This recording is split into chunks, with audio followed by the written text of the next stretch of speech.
I'm Simon, one of the presenters of Forensic Forecast. I'd like to welcome you along to a special video that I've prepared, that I've had in mind for a little while.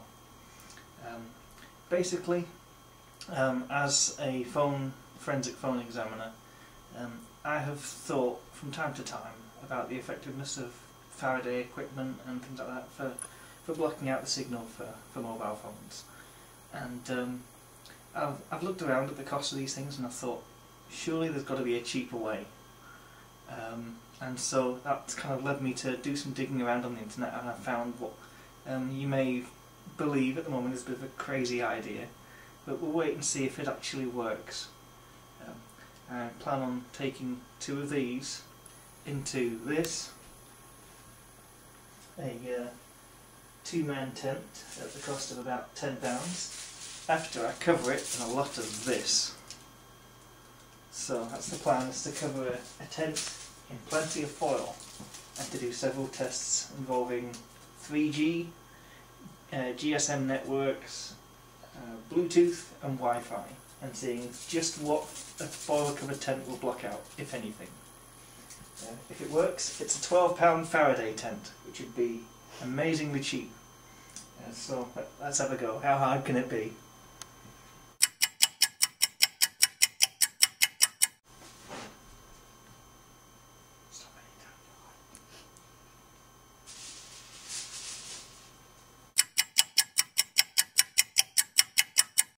Alright, so now the tent is pretty much foiled.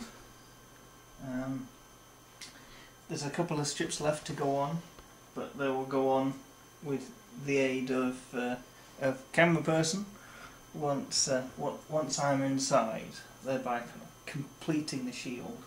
Anyone who's not aware of how Faraday equipment works, it works as a way of blocking out radio signals, and thus preventing things from connecting to whatever network it's supposed to be connected to.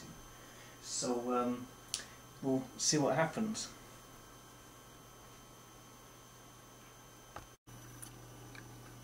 Okay, you can see, looking at both of these handsets, so far, okay, they're lying down, they're not in the best position, but so far we have HSDPA signal on this one, and we have 2 bars. On the other handset,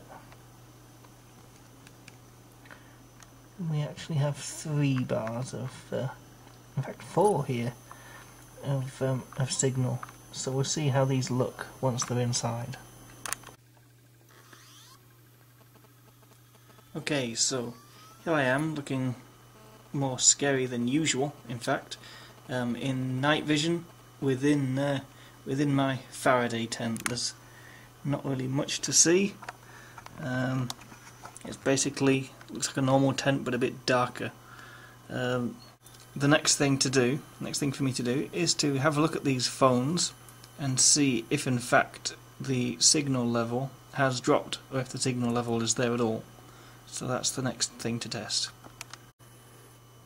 Okay, so you can see, looking at my Touch HD, that the signal has dropped. It kind of deviates between 1 and 2 bars. Obviously there is still a signal, meaning that the rather weak setup I have doesn't actually really work. Let's try the other one. Okay, you can see, looking at this one, we still have 2 bars on it, so there's probably virtually no difference in being here to being outside of it. That, and it's starting to get quite warm. Okay, I've composed a short message that I'm going to send from one to the other. I can't imagine it's really going to make any difference because we already know there's a signal, but just to see if shielding both ways makes any real difference at all, the message is, this is a test, and it's going to be sent to the other handset.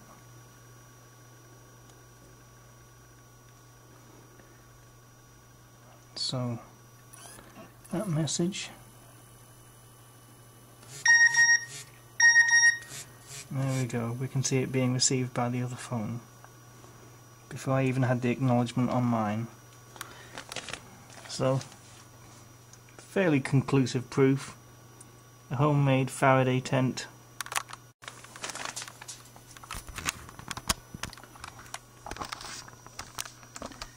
Quite simply, doesn't really work.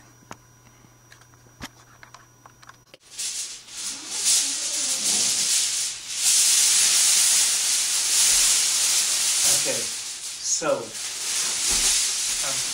although we try to seal up some of the gaps, we can still say quite clearly that a homemade Faraday cage or a Faraday tent doesn't really work. If you want a Faraday tent and one that actually blocks out a signal, you could buy a tent and wrap it in loads of layers of foil, which might just about work, or you could just pay someone else to make one for you. I personally think the latter's the better option. And on that note, that's the end of the video. Thank you for watching, and we hope to see you again for another podcast. Bye for now.